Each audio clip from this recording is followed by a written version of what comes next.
Welcome to season 13 premiere. This middle ground with JLE, where we treat you like family. This amazing show. That's theme song Detroit Love off my first album, The JLE Experience. Own the music and copyright. Don't mute on Facebook.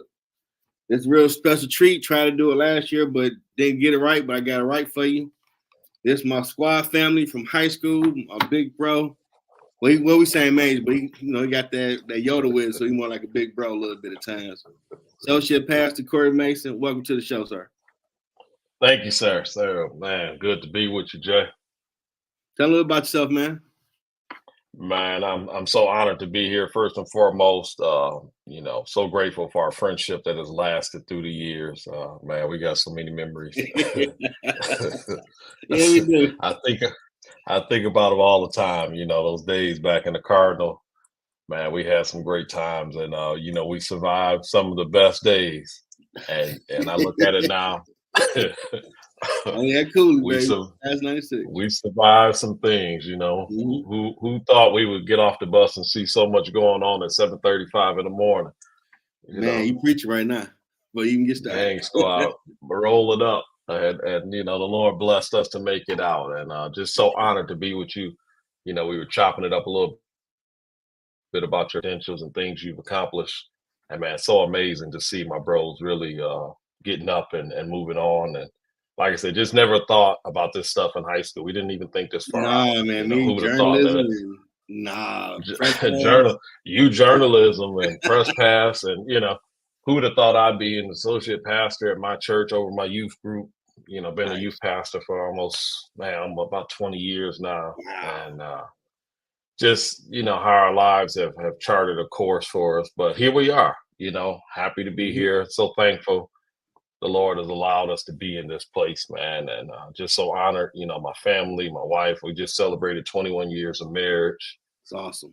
Hey, if I got her, I'm so happy. Life is good, man. I'm set. I'm really enjoying this thing called life, and just so happy, so honored that, I'm able to serve at my church, Nehemiah Temples of the Apostolic Faith, where Dr. Jones is my pastor, and just so happy and elated that he's, definitely on board, and we want to do things like this. He's like, yeah, let's get out and see how we can help, and that's what this is all about. We're aiming to be a blessing, to be a help, and to just impart what the Lord has given us unto your people. Absolutely. So for this Father's Day special, want to give someone give a great word? Floor is yours, sir. All right. So this is man, I've been kind of thinking about how to go about this. I'm gonna be a little transparent. I always love to be transparent, and I'm gonna tell you about one of the things that happened. And man, I don't know who's gonna see this, but one of the things that have happened in my childhood that kind of propelled me to be the father I am today. And I don't share this with many people. Some people know, some people don't. But I'm thinking about today, a couple things. One, my father died when I was about to turn 5 years old. I have 11 brothers and sisters. So you can imagine the magnifying effect that had on my family. I often think or wonder what would have been like to be able to keep my dad. We talk about the importance of fathers, and you and I know, coming from our background and our upbringing in the neighborhoods, and how strong men represented such a great impact in our life. Mm-hmm. And help steer us from the foolishness that we saw on a daily basis. If it wasn't for good, strong men in our lives, I know for a fact we both be messed up. We both saw the good, the bad, and the ugly of them streets. Yeah, right about that. We ran up and down Finkel running from stuff. So, hey, they recruited me every day after my father died. I ain't tell you. I'll tell you. But isn't that something though? That pull was there because once they saw that the representation of that strong man was out the way, then they felt like they could replace or become that father figure to you. And truth be told, they do a really good job at it. Man, hey, they represent. Yeah, I love they women. represent Ain't nothing what we don't have, right? You know, they actually, and you losing that fatherly role, you lose that, and we're gonna talk about that provider status, that leadership status, you know, that encourager status. And what do you get when you out there? You can find that bread easy. You find that leadership role, you know, you get rank, you know. We could talk about it from so many different perspectives. But as a young man, being 5 years old and not really understanding that my dad was gone, I don't know what age it really made sense to me that my dad was gone. I'm sure I knew, but being 5, you just kind of pick up the pieces and keep on going. You still got mom, you still got brothers and sisters. But mom remarried, and I didn't care for the guy. Uh, needless to say, you know, that's that young father coming out in you way before your time, trying to be the man, gonna step up, and it didn't work out. You know, actually, he wasn't good for us, and thankfully, we moved on from that situation. I And remember mom that. remarried. Yep, hey, you remember that? Mm-hmm. And so, mom remarried. At that time, I believe the Lord blessed us to get a real father figure. Now, one respect I have for this man, Ray, was he took on a family of 12, Salute. from the oldest being twice my age to the youngest, and then had a little hard head like me who felt like he could stand up. Now I'm gonna tell you, Ray was built like Mike Tyson. Okay. Okay. Ray was all upper body strength, short. Oh man. And then one day I thought to challenge that man. Mm. That wasn't good. I sure did. All right, God. We talk about fatherhood, right? We talk about the things of fatherhood, but I'm just telling It's you, real though. if I could It's be, real. if I could just be sincere and honest with the things Real. that have shaped me, missing my first dad, Kenneth, having a horrible example that second go around, to the point where I don't even care to mention his name. That's how bad the example was. And then getting a great example that I was blessed to have with me for about 20 years before he passed. Along the way, there were other men that showed me good and bad. But although they were father like figures, it's nothing like having that father in the home. You know, Absolutely. it's nothing like having that real connection. So for a while, I bonded outside the home to what I represented or thought represented fatherhood. And then I was able to get this unique setup. And fast forward a little bit, I'm at church one day, visiting the church, and this young lady walk in and she kind of looked like my siblings. And I'm looking like, man, that's kind of weird. You know, she looked too much like us. Like, that's crazy. Only to find out this is my half sister. Whoa. Mm. Yeah. Whoa. Whoa. Pump the brakes. Pump the brakes. And this is why, you know, I don't talk too much about this because this is probably the most vulnerable I am. That set me on a path of questions, misunderstandings. Um, the dad that I miss, my first dad, had this other child out of, you know, even though he was married to my mom at the time. And that really shook me. Now, to some, this is a very common thing. You know, it's not uncommon to have multiple siblings from different parents, and you know, you just kind of gel and raise together, and there's no problem. But for me, it was different. All my siblings I knew were in my house, or you know, just outside my house. My 11 brothers and sisters. That's all I knew. So when I saw this girl and I met this young lady, and they explained to me who she was, I told them, "Y'all crazy? No, that just didn't happen." Because in my mind, my father wouldn't do this. Exactly.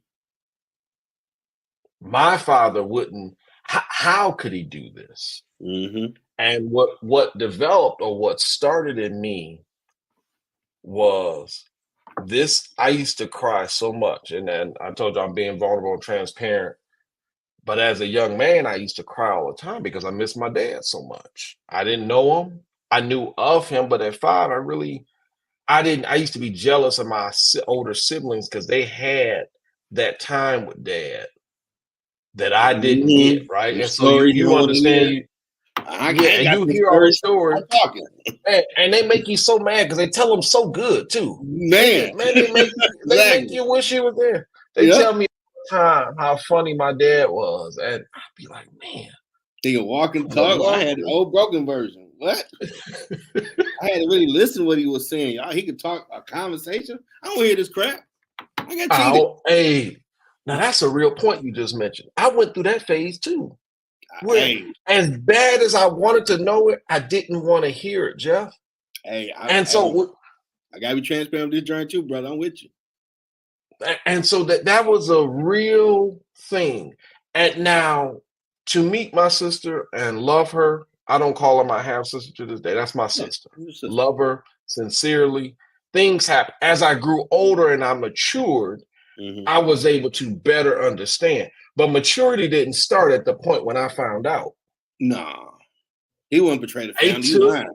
He making this up. it took me a while, Mhm. but what it did was galvanized in me the desire to be a father. Mhm. What I wanted to do was impart everything that I missed. I said I was going to do opposite for my son, my daughter, my kids, my family. And it That's so really tough. was something different, right? But it now, as painful as it was, I believe it was necessary for me because it really solidified what I felt needed to take place. Did I know or have all the answers? No. I just knew what I wasn't going to do. Mhm. I made it real clear within myself. I'm not going to be that guy. Yep. I sought marriage at 25. Okay, I want to have a family before I'm 30. Kids, this, hope I had a career. I was really stuck on that. Like, I ain't gonna have a kid have to deal with that. Like, yeah, Jeff ain't around. Y'all telling these great stories. You ain't gonna have that horror story I got. You be on that path, man. I understand. Hey, but and it's so funny. Like we've never really talked about this, Jeff, but how we have identical stories in there is that No, it this is galvanizes you. Mind blowing, right? And we've known each other for all these years, and we've I was never thought about this. to not think about my dad not gonna see me walk across stage, and I would get the press late every fifth hour in school. So from Yeah, 10th that's something. to Nicole got me straight. And Mr. I Connor don't think class, you you had. remember, I used to go I sit don't by think you the had a window choice. and look out the window and be depressed as hell. Like, wow, he's really not gonna see me graduate. When I'm doing manhood, I'll be 18. I'm like, God, this is crazy. And I never told nobody I attempted suicide junior year for a hot second. But God working where you are. So for a week, had a knife, wanted to cut himself. They wouldn't care. Me and mom had issues. But Me Against the World was my album. Lord would say, go listen to Pac. That's your man. He gonna keep your mind right. And I would just do that when them thoughts would come. And when she's like, well, you got us. I mean, your dad watch you from heaven, right? So stop being a booch and being scared. Like, dang, makes kind of sense. I guess I got to stop being so self-pity with this thing. And that kind of helped me just stay with the group more than break off and be depressed about the last second. He ain't going to be there. The devil started talking like, yo, he used to walk with the other siblings, run and play, and you had that broken down thing. Yeah, they didn't can't will him up there to see you. What you gonna do? Your life in front of you. Yeah, And you just like, man, oh, and this is that's so real, Jeff. this is That's so horrible. real. How Give you me some more talk weed. about I don't want to think about this. And or drinking and weed don't help. It don't make you forget. You still gonna have that feeling. don't Do it. they don't help. And so you come to an understanding like I did, and so many others I'm sure that are watching this that can attest and and recognize we all come to different points. It's seeming like the same time, but at a different time. Mm-hmm. We hit this at this point in our life, and I say the same time because it's when we mature enough Mm-hmm. to understand who we are. And that's the most important thing. When you understand who you are and whose you are, life is a little more tolerable. I didn't say that it don't hurt. I didn't say, I'm not going to sit here and tell you that you don't have agony and pain. Man, I thought about the first day. I'm trying to think of the young lady name. I started dating her at the end of the 11th grade, and she went to Cooley. And all I wanted was my dad to see, my dad's approval. That's what I wanted more than anything. I was like, you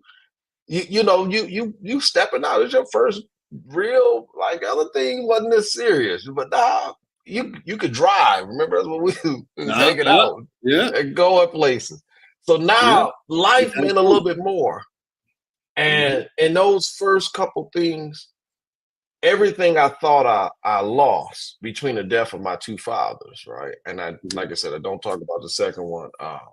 But the two that really made an impact on me, the Lord really helped me understand that He had given me enough to become the man I am today. And it's not that I'm going through so many growing pains, I only call them growing pains because you don't grow unless you have pain. Your body, when it's stretching out, it's a growing pain. As we grow growing older, our bones kind of start hurting a little bit because they got to move somewhere. Hey. And so I look at it, and it brings me to these 6 points that I believe what a father should be. And again, a lot of this has been formulated in my mind since I was young. So I was missing my dad. So the first thing I missed was what I thought or perceived to be that love. I thought to myself, who's going to love me? And I had the same thing, Jeff, that you said.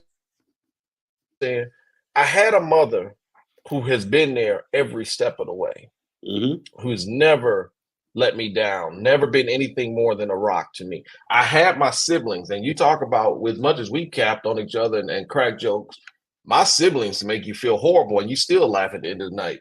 They really would. They are the worst. And yet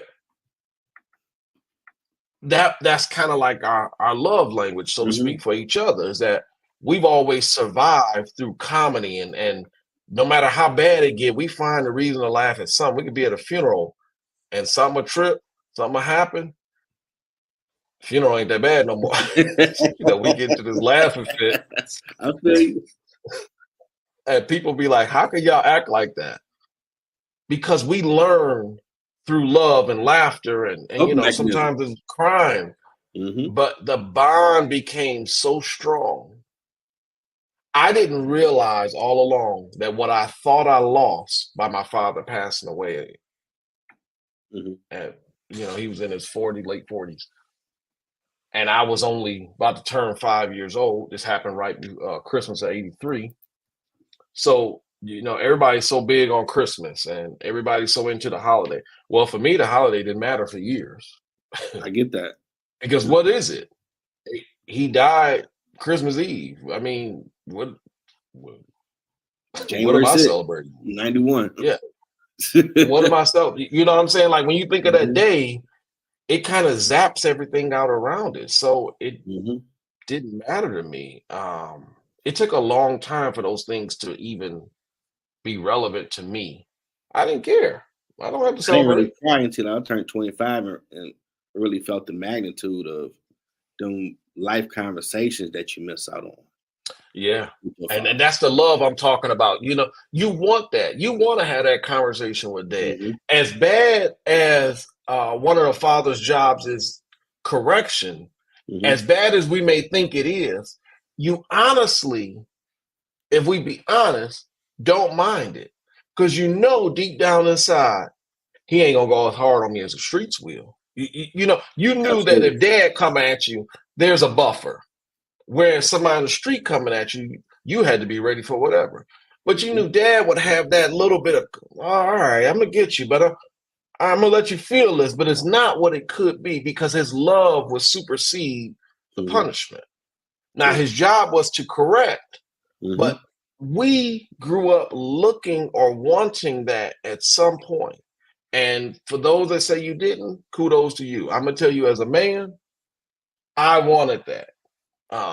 And I got it from different angles. I'm not gonna say I didn't get it, Yeah, I but had a it's lot of nothing strangers tell like, me that. Okay. yeah, you had people chiming in trying to help out, right? Trying to call themselves. But the only problem with that was you could feel their love, but it's not the same type of love as a father's love. It wasn't him telling me. You know, it It's wasn't him not telling it's me not the that. same thing. Nope. So we look at it and we say to ourselves, well, man, that's different. Mhm. I feel it, but I don't feel it. And I what I didn't understand was that the real love that I was searching for was not in my father, but in my heavenly father. And I'm gonna tell you that's a different type of maturity. That so the love that a father should provide, one of the number one things I think he should provide out of the 6 topics we're gonna try and hit tonight is love. A father's job is to love in spite of. Man, that's a heavy one by itself. To love in spite of means that regardless of how I'm feeling or what I see, Mhm. I think about my mother. I don't know if me and Wesley got arrested I skipping remember fourth hour. that. See, this is what happens when you start telling on yourself. We were sitting out, and the police officer rolled up on us. We were a couple minutes from going to Voltec, just a couple minutes away from the bus. We had to go to second precinct. Wesley's dad was dating a police officer there, so he got out in like a half an hour. I had to sit there for almost 11 hours. Ooh. They were saying I committed a crime. They had my name, and I wasn't telling the truth about my middle name. And this is a time when you think you want your father. When I was sitting in there on that cold cell block, and I heard them close them bars, Mhm. man, I wanted my father more than anything. I'm I hear sitting there you. looking at these crazy people across the cell. They don't look nothing like me. They grown men in there. Yeah, I am a young kid. I Yep. think I think we must have been 10th grade. About 10th grade, skinny. Yep. Man, I couldn't have been more than 120, 130 pounds. And all I could think of what was gonna happen to me inside of there. But I remember this love, and while you sitting there now, the dangers about isolation is you got so much time to think. So of Mhm. course, all these feelings about, man, I wish my dad was here. If my dad was here, this wouldn't be happening. Blah blah blah. You know, I'm just saying all this silliness. And when it came down to it, I looked at my mother through that glass, and that's a feeling that I never had to experience before. I had never been to jail before. I never had to go through that Mhm. process. And how I was talking to my mom, just sitting there saying, my mother shouldn't be doing this. Mhm. I wanted my father. I wanted a man to come in there and set the record straight. This my son. And I think they treated me a little differently because they were dealing with my mom as opposed to a male figure. That's how I looked at the situation. Might be So right. what I was thinking was, if my father was here, there's no way this would happen to me. I wouldn't be here this long. I kept doing that. Kept putting the words in, little phrases in, getting mad, Realize I'm Mhm. hitting a cinder block wall. Ain't nobody listening to you. You going all crazy, raging out there. And that police officer, that lady came by, and she said, "You're gonna have to relax." I said, "It'd be all right." All what I thought I was missing, the Lord was showing me in other ways a different kind of love. But Mhm. man, I long for that moment to talk to my dad. I sat there long and hard talking to him in my Mhm. mind, like I need some help. Like if I can Coming in just like see your James face Evans right now. from Good Times. Like, where my son at? Like, Get him where up my out of here now. son? He want that supposed to come up in there. Because James ain't taking no for an Nope. answer. I'm fight all y'all. I better let my boy out of there now. Man, so and I digress a little bit in bringing up the story, but it really was a time where if you thought you wanted your father's love, that was one, Mhm. and that's just one of many. Mhm. But I didn't have what I thought I needed, and yet I had it all along.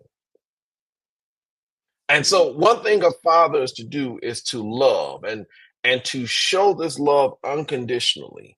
We don't get to pick and choose when we love or how we love. But we're to love what God has given us. You know, if you're blessed to be a father, then I encourage you to love in spite of. You know, even if the situation is hard, if circumstances may not be what you think they should be, maybe you're not on great terms with your children, maybe whatever it is, your job is to love in spite of. And I'm gonna tell you, the person you got to love first is you.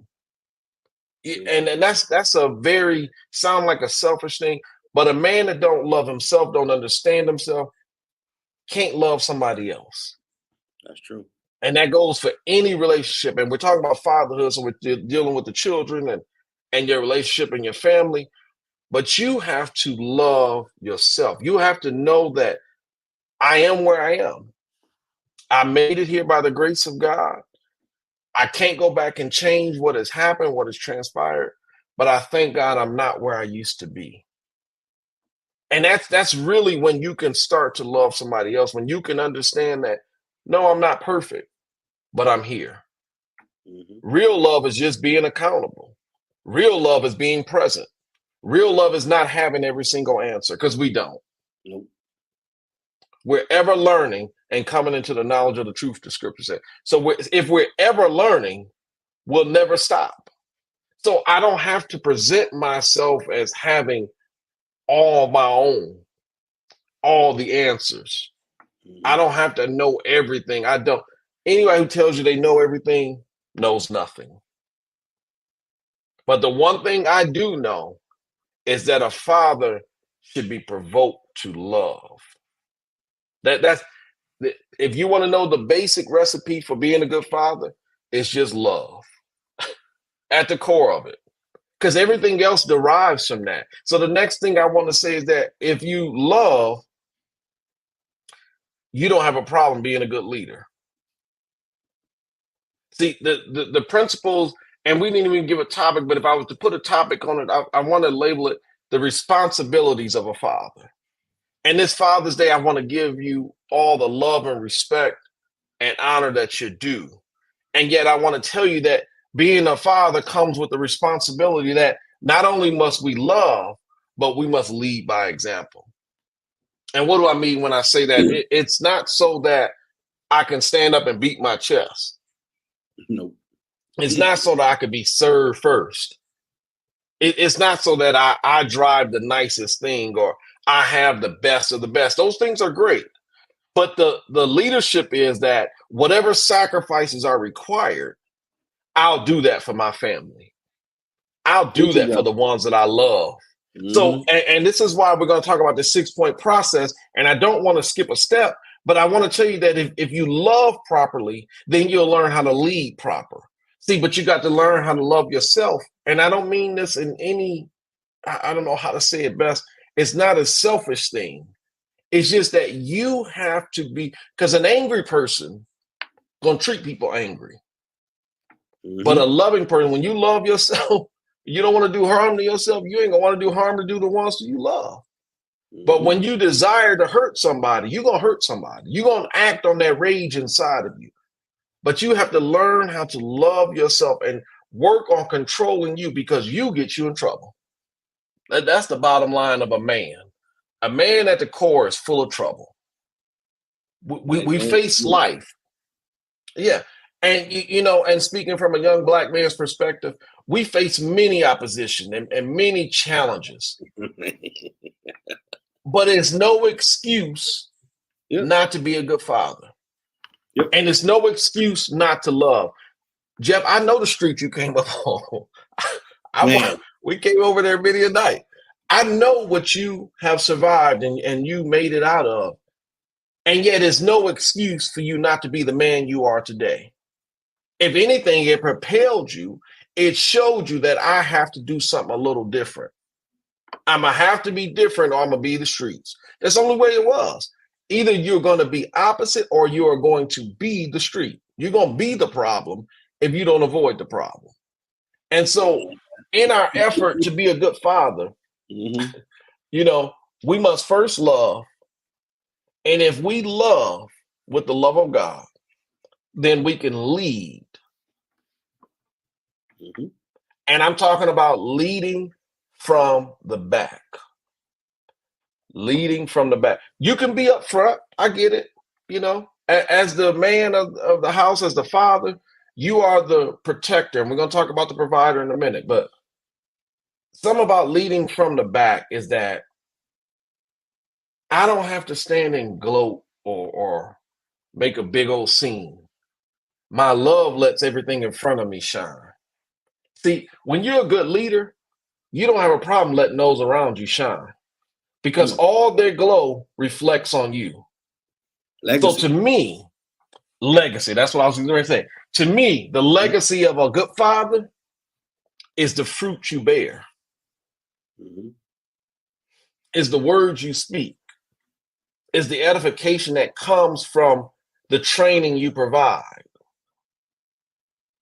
You want your legacy to be that I raised my children right. I showed them how to love. I showed my daughter and my son how to be a leader. And let's say this. Let's say you come to a case where they're not your biological children, but you become that father figure. Your job is to lead. Your job is to love. And if you do this, you will chart a course for them that you never could have imagined. A girl's first idea should be what her dad of her boyfriend should be what her dad treated her as. That's what it should be. That's not always the case. But we're talking about real fathers, right? And we talk, and I don't want to dwell on anything negative because this is a great celebration. And we're so honored and so happy to be able to speak to the fathers to let you know that, yes, you're doing a great job, but I promise you there's more we can do. If I'm learning how to love, and I want to put it in this phrase, we're learning this capacity. Anything I'm telling you, I'm telling myself. I'm not just talking to you, I'm talking to myself. I have to learn how to show and exercise that love in a way that exemplifies a standard in my home.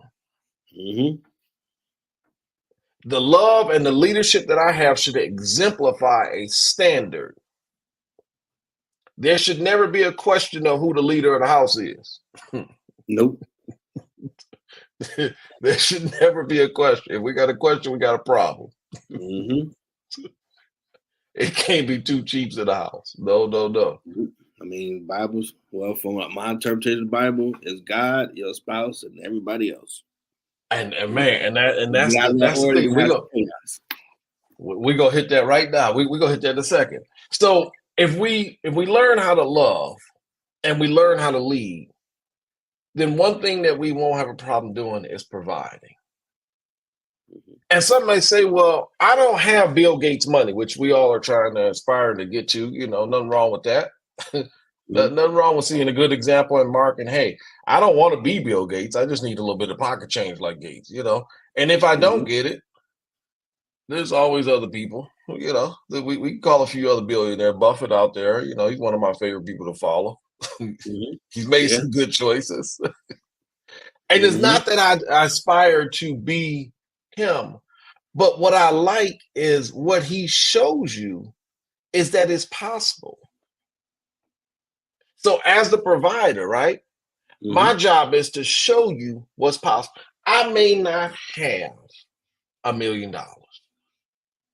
I may not have the biggest house or the fanciest car, but my job, according to what God has set forth, is to provide for you to the best of my ability. And see, you know what kids and what your children will recognize and honor more than anything is your presence. Yeah. They remember that more on Christmas than anything, that you handed them a gift that they know you worked hard to get for them.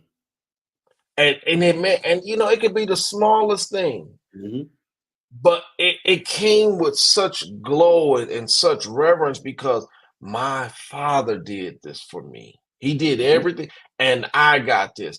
And I don't know one dad that doesn't go out of his way to do everything he can for his children.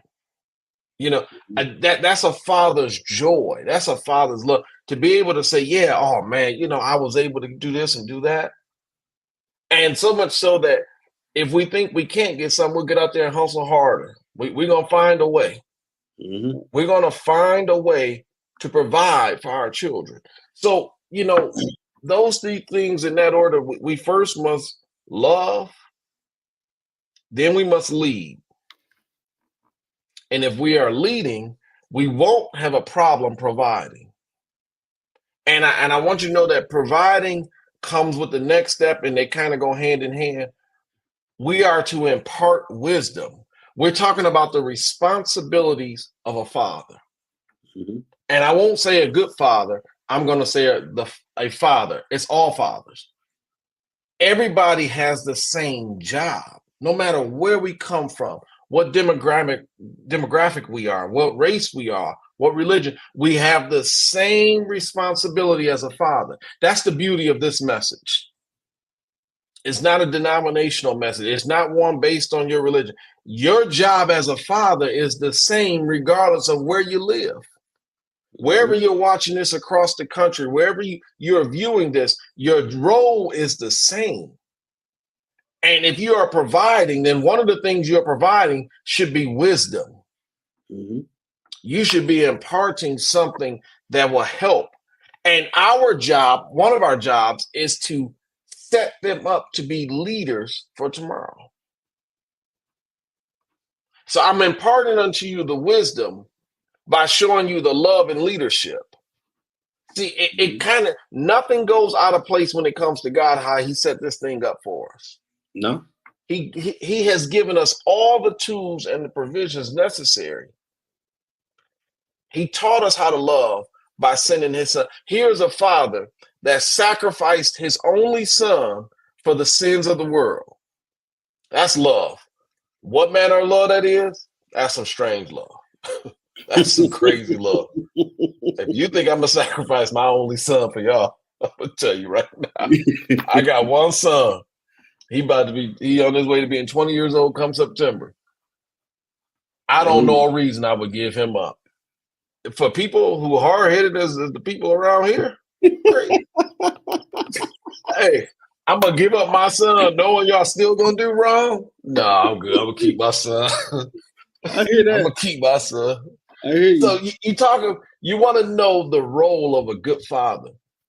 He sacrificed his only son so that we could have an opportunity, we could have a better life, because there was a time when we were not considered a people, and I'm not talking about slavery. We could take it as biblical as we want to go. I'm telling you, there's a time when we didn't have that opportunity. But because of the grace that he shed abroad on us, and he sacrificed his son, that's real love. That's the identity of a real father to me. He sacrificed what meant the most to him for the betterment of all. And so if I learn to take that example, that yes, some things are going to cost me. Is it going to cost me to love? It sure is. Is it going to cost me some things to lead? It sure. You know the biggest thing it costs you to be a good leader? Your pride. You can't be a good leader standing on pride. I love Perk talking about standing on business. That's Perk's word. But what you can't be is standing on pride. Now, you can stand on business, but you can't stand on pride. Because pride going to get you knocked down. Right. But standing on love. So it's going to take a sacrifice. And all these things, does it cost you to provide? Yes, it does. You get out there and work so you can provide. So you can have a place, so you can have transportation. If you don't have that, you're doing everything you can to make it right, to offer that to the best of your ability. And now your job is to impart wisdom. God is giving you this responsibility of a father, and he's also giving you what it takes. Sometimes we feel inadequate. Sometimes we feel we're not enough. Sometimes we're so busy staring across the street at John over there thinking he got it all and I want to be like him, when God is giving you everything you need. Sometimes you just got to believe in what he's put in you. I've done that. Yeah, it's easy, right? We mark role models. I've done that We on this see and journey so understand. far. If I'm doing what I should be doing, building this. Yeah. But I don't like and being then, transparent, man, but I got to be on the journey. I feel but you. it's really something how you can look at that role, right? And it comes back in so many different ways. How we're talking about fatherhood, but the reality is every day of our life, there's some aspect of this we deal with. And it has nothing to do with fatherhood. But yet it's so embedded in us, whether you're on your job and you are owner and operator and CEO of the podcast, it's your job to orchestrate and to implement content that is fulfilling, that will draw the people in. If you don't take it upon yourself as the leader to have a special, overbearing, over the top love for this, it will not succeed. If you don't get on here and lead by example, and even when the numbers may be high, they may be low, you got to be there regardless. You got to keep showing up. You got to keep doing. If you don't take the opportunity to provide this outlet, I don't have this resource to come on JLE. So everything that you're doing is an aspect of a father's role, right? And we look at fathers a little differently. We say, well, I may not have no kids, but I'm going to tell you the responsibility of a father comes in so many shapes and fashions and forms. And so I Right. honor the fathers and the men out here doing their best in every capacity. And yet I see that there's more that we can do. This platform is to impart wisdom in the best way you can. Sometimes you take it in a comical approach, as we've been laughing along. Sometimes you do the sport. Sometimes you do the real serious topics. Sometimes you get the top people, the executives, and I've watched so many of them. And it's good information. But that is a fatherly role to impart wisdom. And what you're doing is sharing the knowledge. So if you're going to impart wisdom, you're sharing the knowledge. A good father loves to share the knowledge, loves to impart wisdom. That's one of the joys. And I remember the day I found out I was having a son. I remember it like it was a feeling unlike any other. There's no greater feeling for me because I felt like, wow, I'm gonna do this, I'm gonna do that, I'm gonna give him this, I'm gonna give him that, I'm gonna show him this, I'm gonna show him that. And all these thoughts start going through my mind of what I was going to do as a father. I'm gonna have my son. I'm gonna have my guy, my Corey. First thing I say, got to be named Corey. No way around it. Wasn't up for debate. Didn't take no time to figure out what his name was gonna be. Now we debated the middle name, but that's a whole other conversation. But he was gonna take my first name because I felt so honored. And I knew I wanted this my whole life. As I said, going back to the trauma of my childhood, what I experienced, I wanted so bad to show him what a man should be. I wanted so bad for him to recognize and see my dad is here. My dad is present. I wanted him to see that on every level. And I sit here today and I say, my job is to love, to lead, to provide, to impart wisdom, to share knowledge, to give correction is number 5. That's not a fun subject. Everybody wants to do the happy parts, the good parts. It's all good. We can talk about love and leading, providing, giving you all the money, buying you all the toys, and get you a car and a house, and giving you $1 million. Those are all fun. But a good father corrects, because if you don't correct, the streets will. Let's just be honest and call it 100. Jeff already told you what they were offering. Soon as they found out there was a leak in the system and no one was there to plug the hole, they offered to plug the hole for them. Oh, I got you. Here, let me put a little money in your hand. Let me show you. Come on out. And I'm going to talk from 11 brothers and sisters. I didn't have a lot growing up. Poverty, pro wings was a specialty that I hate to this day. Running in pro wing, I had them too. Boy, when you hit the basketball court in them pro wings, they talked about you so bad, and your feet were hot. Yeah. Running in hard plastic shoes. Not only were they hot, they were hurting by the time you got home, running around thinking we was going to the NBA. The pro league, them Payless specials.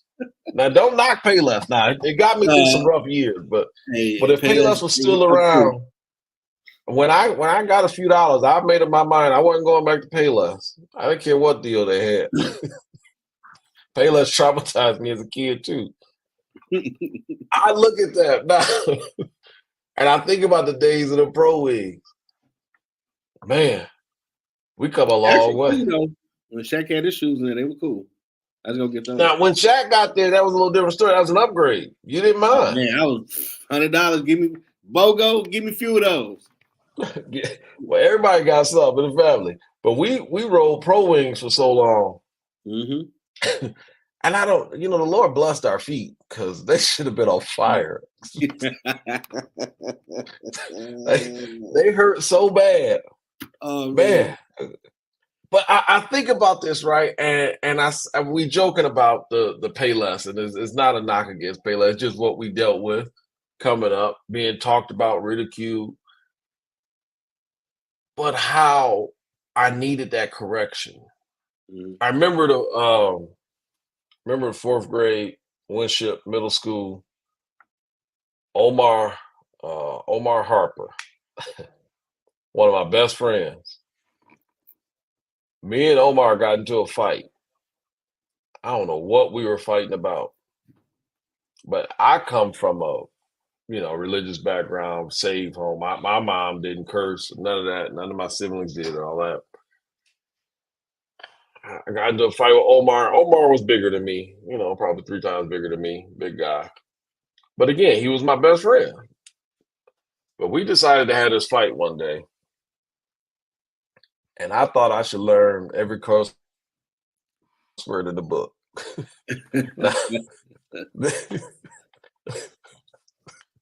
This was I'm a person who had never cursed before. This is back when the teachers used to call home before you got home. Oh, yeah. Mr. McCaney. Paul McCaney called my mom before I got home. Now, I didn't know he called her, so I kept the cussing going. I mean, I thought Omar was cussing him out every step of the way. He was getting some good licks in too, because he was bigger than me. I'm gonna just tell you, I got a few in, but I don't think I won that fight. And the more I got upset, the more I cursed. And again, this is from somebody who didn't even know what the words meant. I was just saying them because, hey, they sounded like, once I started, there was nothing to stop me. So I thought I'd double down and curse everybody out on the way home. We walked 10 blocks home. Winship to my house was 10 full blocks, 10, 11 blocks. I cursed everybody out all 9.5 blocks until I saw my mom. Standing on the corner with the belt in her hand. I knew it was for me too. And you talking about a moment when I wish my dad was there instead of my mom? I don't know if the beating would have been any less severe, but my mom and her little 5'1" self was standing there with that belt. Oh, she went to work. To this day, I've never forgotten it. I've never forgotten how I felt that moment. And so I didn't have a father in the home at that particular time. So mom had to provide the correction. And when I said that little woman went to work, I don't even know how fast her hands was going.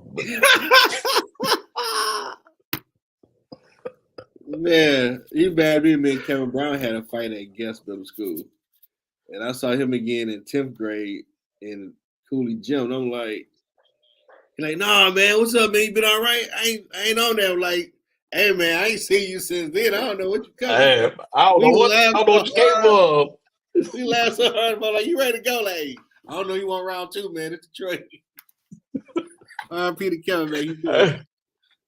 Listen, So and we laugh about it, but think about how necessary that correction was, Jeff. You know, We need and we needed it. And you thankfully had your father a lot older into your years, you know, he not was long laughing enough, but you younger than me. definitely, Yeah. yeah, you definitely had them longer, and that helped you. So my Yeah. mom had to put that in me Yeah. that we don't do this. And that's probably why she worked triple time to make sure I understood the process, that Yeah. we weren't going to have this problem again. Now, Yeah. I'm sure if my dad was there, he wouldn't have had to work so hard. Yeah. You was a little But hard mom headed. put I in, knew you. I can understand. You was mad too. Oh yeah. that's the You gotta make problem. sure you That's understand we ain't doing this again, Corey. that's the problem. It was the anger I had, right? I couldn't let it go. Yeah. Hey, I remember the So time we she got said, UND and we thought we about to get whooped up. And you was like, there's a problem? I'm like, we gotta go back. Corey's still there. We can't leave him. We just gonna teach this here tonight. We can't leave him in. I'm like, this dude was escalated off.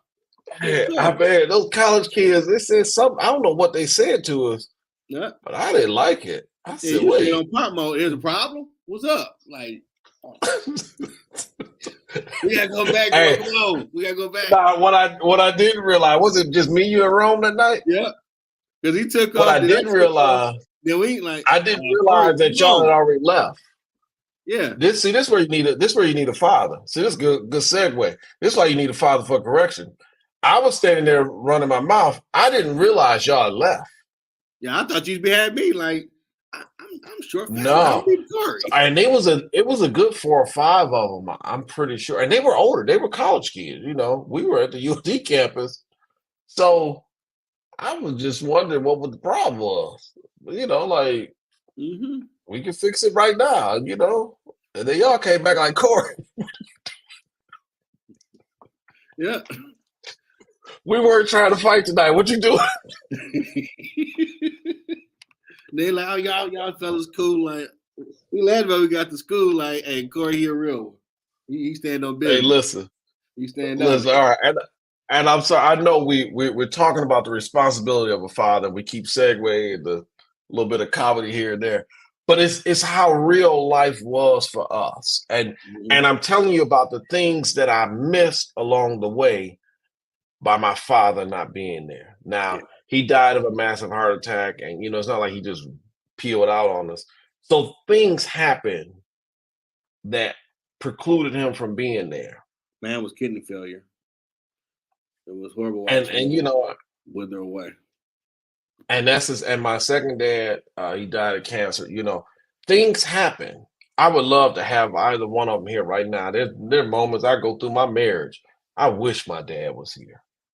Man, I wish my dad was here. Yeah. I could glean so much from him. But what I had to learn to do, and this is probably the biggest step, and this is the last one before we segue into something else. I had to learn to forgive. That's a hard Out of one. all of that's what I was going to say. Out of all the 6 that we talked about, love, leadership, wisdom, providing, correction, forgiveness is the hardest one. And it's the hardest one because we don't think we should have to forgive. I'm going to tell you, the responsibility of a good father is to learn how to forgive. I didn't say that you're going to forget wholeheartedly, because I have not forgotten. Obviously, I told you some of the traumas that I've been through.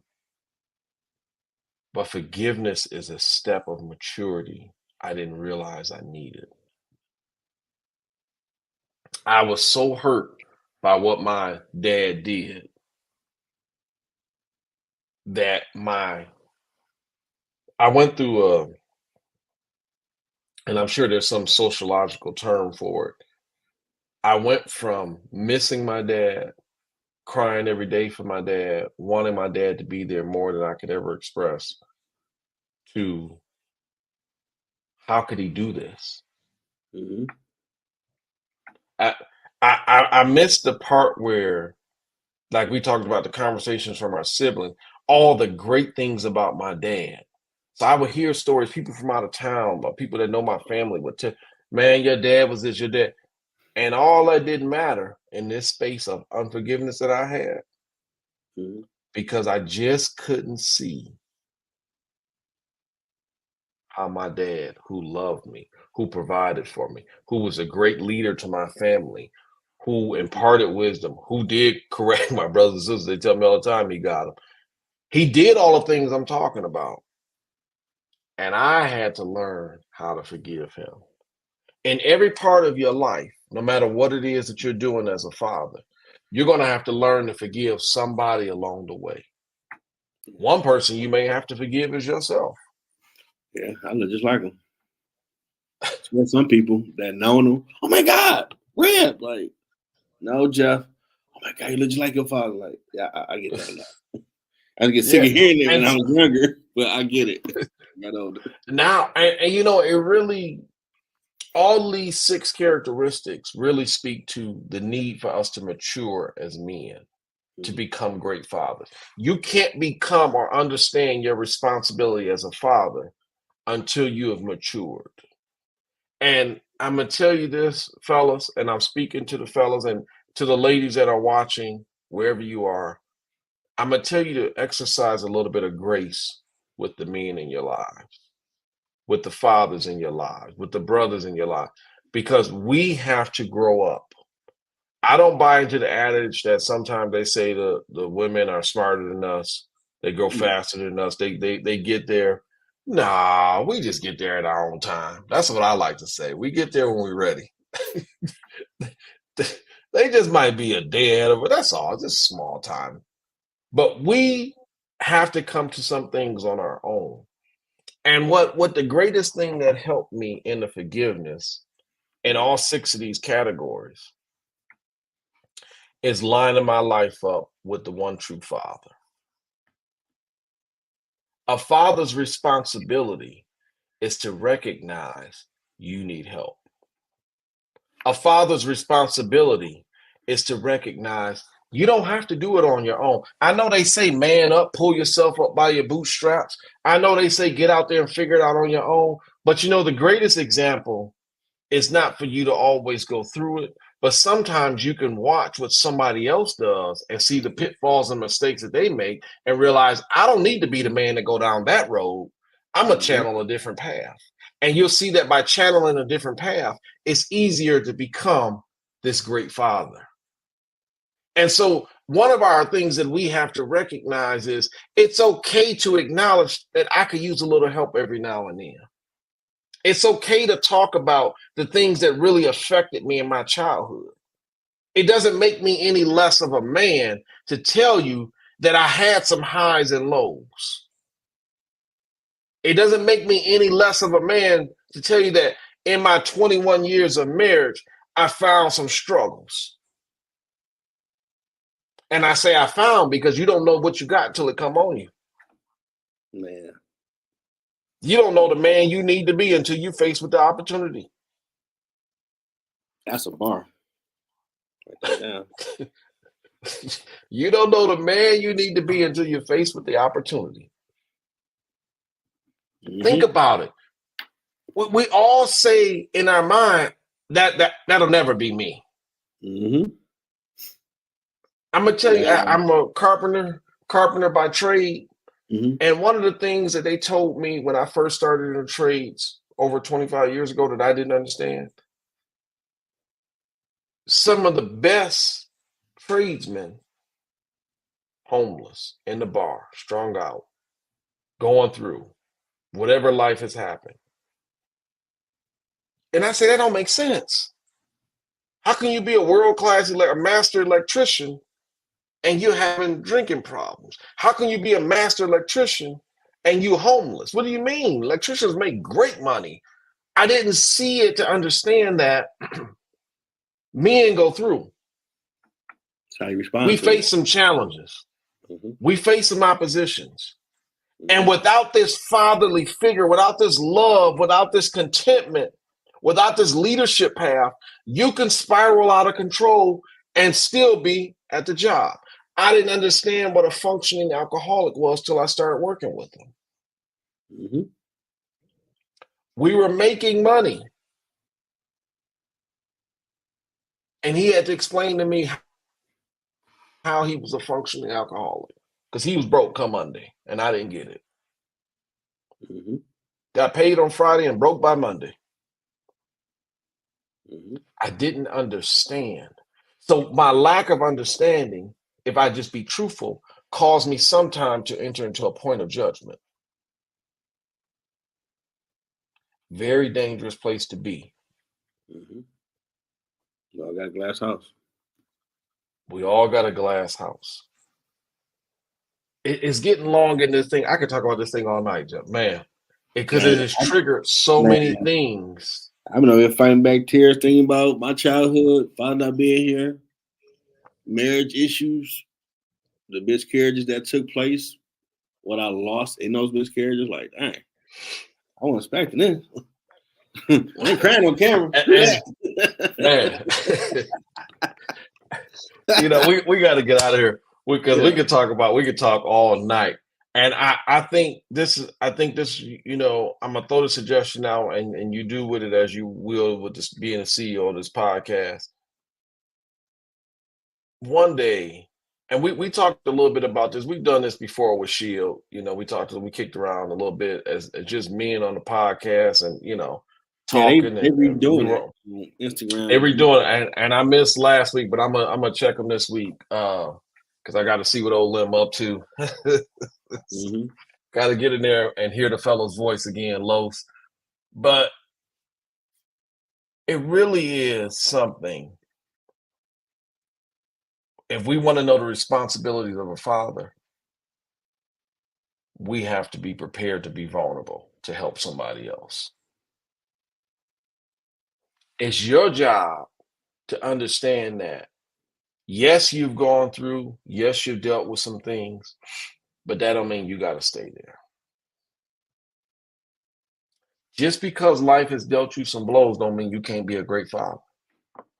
Just because life has dealt you some sidetracks don't mean you can't be a responsible individual who leads and is an exemplary young man in the community. You could be the father figure and not even be a father. Be the man where you are. Take care of your responsibilities. Be polite. Open the door. Yes, ma'am. Yes, sir. And you know, some people take issue. Why are you always saying yes, ma'am? It's just a way of being respectful. Mm-hmm. It's not a downgrade on me to show respect and courtesy. You find out opening doors and saying that open a lot of other doors for you too. Mm-hmm. I got a work phone, my work phone, and this guy named Jeff who works for some company. I've had this phone for 4 years and I take his calls every day. And so the lady from Delta today, she was like, man, you don't seem to be upset. I said, I'm tired of it, but I speak to everybody. I said, what I figured out is everybody keep calling this guy. He must be pretty important. I said, so I just answer the phone because I don't know who I'm going to talk to. Mm-hmm. I said, so yes, I answer the phone 10 times a day. This is not Jeff's phone. Thank you for calling. Have a nice day. She said, you're so polite about it. I said, well, hey, I don't know who I'm going to meet. I'm looking at this as a networking opportunity. And it's put me in a circle of people I don't even know. So she was calling him, his name Jeff, about his frequent flyer miles, and he had a flight to catch. And I said, well, next time Delta want to give out some rewards, call me back. You know, and it's silly. We were laughing, but you don't know where you have an opportunity. And Mm-hmm. what it did, it opened up a conversation with this young lady.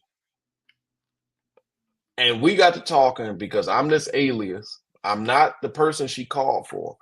You know, we sat on there and had about a 4 or 5 minute conversation. Mm-hmm.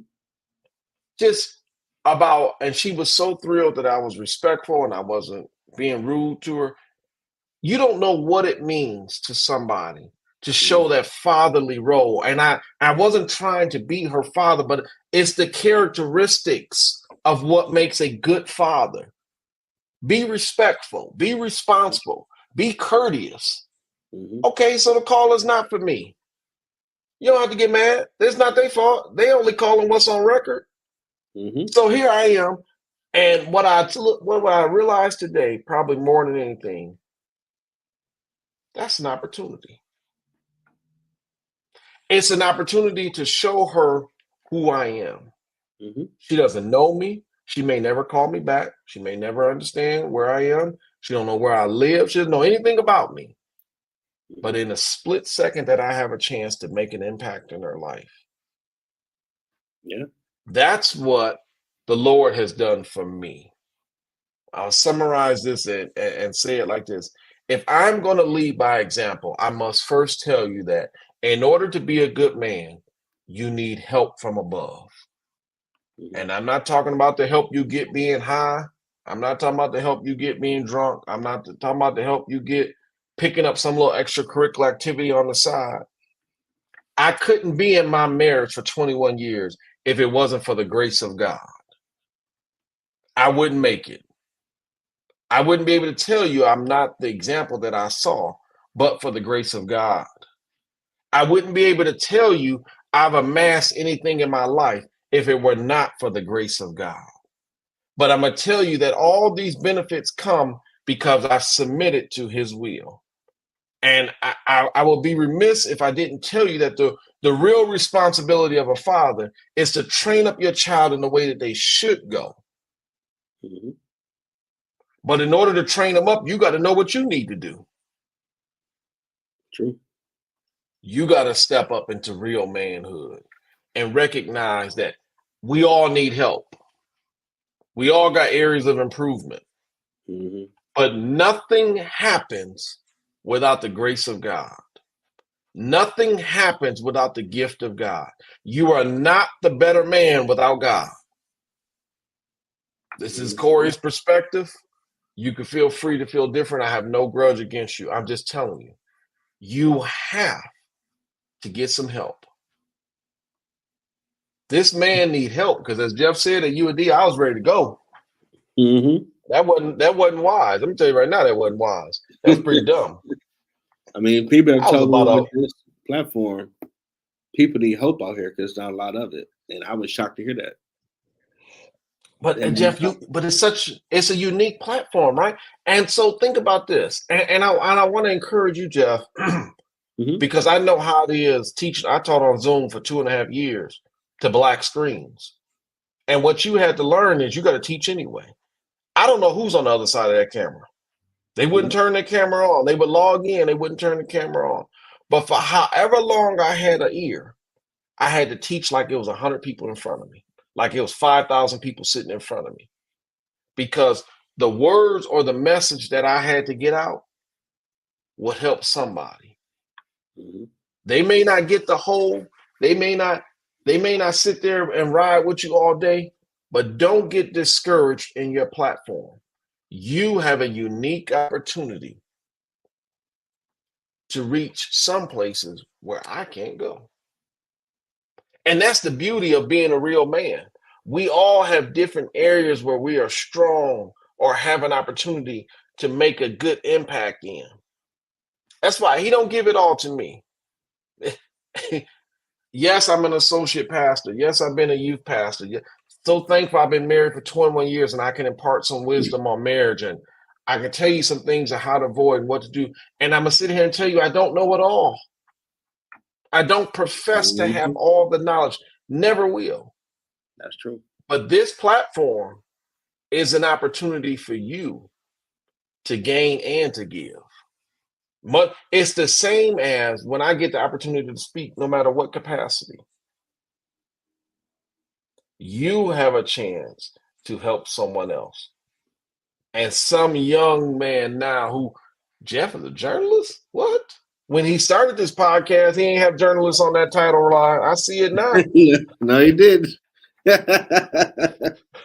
People had to tell me to put all that up there. When Jeff dropped the first CD, he was not an author. See, this is what you got to understand. Yeah. You're evolving, but the things that you're evolving with, you're going to be able to impart and help. So I saw your nephew graduate, and you know how proud you were. You posted them. You put it all out there. Mm-hmm. But guess what? He's paying attention to you. Now, as excited as you were for him, he's watching you. Your job is to represent and to be responsible as if you were his father. I didn't think about it like That's that. not your son, right? Hmm. But when do you get a chance to let down? Because Uncle Jeff means something. May not say it a lot. You may not hear it a lot. Yeah, he You may going not to know media it. stuff too in college. So like that. Yeah. So you're going to be there as an anchor. You're going to be there to be able to represent. And his dad is doing a great job, obviously, got him to this point. But you have an opportunity to play a role in shaping him into being a responsible young man who in turn can and has the opportunity to become a responsible father. We're responsible men before we become responsible fathers. And I say that because in some way, shape, or form, we've had to deal with responsibility. But whatever has brought you to the point of becoming a father, understand this. It comes with a great responsibility. Whether you had a child out of wedlock or you did like myself and got married and had a child, it don't matter. Your job is to be a great father. Your job is to be the best of who you can be. And if you're not at a place where you feel like you're doing your best, get there. It's never too late. You haven't missed your window. Your time hasn't passed. As long as you have breath in your body, use every effort you have to be a responsible father. The greatest gift you can give is to lead by example. The place I want to tell you that you need to lead is under the Lord, under the direction of the Lord. You need the Lord in your life. You need something to control this inner man, because this inner man got a problem. He don't have no filters. He don't have no control. He'll throw hands with anybody. Like my dumb self was about to fight 4 guys for no reason. Thought I had, and to show you how dumb I was at that time. You can call yourself dumb. To show you how dumb I was in that moment, I'm thinking I got my guys behind me. They running the opposite way. They were smart. They realized we was outmanned in that fight. We thought you I'm knew standing here, the Tom. We can't win this. We all got to dip, regroup. This is where pride will get you whipped up. Mm-hmm. Pride almost got my pride almost got all 3 of us whipped up that night. Yeah, we can't leave behind. Squad, we can't do that. My pride almost got all 3. So your love for me had you turn around, and my pride almost about to get us whipped up. Mm-hmm. We've been laying there with no help. It was dark too. The security couldn't even find us. Nope. Can't leave behind though, man. We were trying to finish up a project. It must have been for Miss Constance. That was the only reason we would have been in that library. Oh, yep. Miss Constance, them projects all the time. That's all it could have been. Everywhere. That Shakespeare that Miss Constance had us doing. That's the only reason we would have been there. But think of how foolish my pride was. And we gotta go. It's an hour and 15 minutes in, man. Think of how foolish my pride was. And my pride could have got us seriously hurt to the point where we may not be here today. That's true.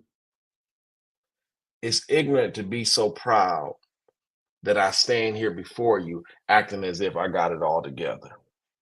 I'm going to tell you, I am only who I am because of the grace of God. I've only avoided real prison. I got that one little scare at 2nd Precinct on Grand River. That was enough for me. Now, truthfully, that was a good scare for me. Mm-hmm. But I am only the man I am. I can only tell you that I'm 46 years old and I've never been to prison. Not because I've been so good, not because I'm perfect, not because I've always done right. It is the grace of God. Mm-hmm. If I can leave anything with you, understand this. No matter where you are, no matter what situation you're in, no matter what circumstance, you could be locked up listening to this message. The grace of God is there for you because you still got breath in your body. If you know right, but not doing right, I'm going to tell you to get right. If you don't know what to do, I'm going to tell you to ask God to help you. Sure, I can tell you what to do. You may not want to hear it from me, but I tell you the one that will never steer you wrong is your Heavenly Father. He is the greatest example of what a great father is. He loves in spite of. He knew his children was going to be bad anyway and still gave us a way out. Mhm. To the JLE audience, I say with such humble appreciation, I'm learning what it means to be a great father. I'm learning what it means to have the responsibility. I'm so grateful that God has blessed me to be a father. I'm so grateful to be in the position that I'm in. No, I'm not perfect, not by any stretch of the imagination, but I'm striving every day to be a responsible father. I want to be the best example of what my Heavenly Father is and what He has been to me. I'm a living testimony of His grace. I want to say Happy Father's Day to all the fathers. We could talk about this for hours upon hours upon hours because it goes into so many layers. But I don't want you to recognize just one day as Father's Day. I honor you and I appreciate you every day that you out there putting your feet down, making it work. Every day you rise up out of that bed with the effort, I'm going to do my best today. I honor you as the man you are. It gives me great joy to know that somebody else is out there pushing hard and doing the best they can do. Wherever you are, whatever you're doing, don't look back. Yesterday is gone. Oh well. Today is a new day. Take this challenge. Jeff, love you, man. Honor you. Appreciate the opportunity. So much more to say, but bro, I appreciate you. you put me in the space. I didn't have all that. My notes is about a quarter of a page long. But just this being on with you, man, just like old times. But it really and it allowed me to open up some things I ain't talked about in a long, long time. I wasn't even going down that road. Do Bible study here, Just to be man. real with you. Just to be real. Yeah. I wasn't gonna even go down none of that. But man, sometimes you don't know what you need to say until you start. So Mhm. I appreciate you. I honor you. Thank you so much to you and your audience for this opportunity. Man, love you. Love you Love so you too, much, man. bro. Happy Father's Day to you as well. And all the fathers out there. There's a fire. This already recorded. I'm putting on the thing so when people want to comment, it ain't live. But it's gonna be coming on live this weekend. And share it because there's a lot of people need to hear this. And I hope y'all enjoy your Father's Day weekend, everybody. Till next time. 313 Detroit's love, the Motor City. Detroit's love, can't nothing stop me. Detroit's love, I love my city. Detroit's love, that 313. Detroit raised me. Detroit's in me. Can't nothing stop me.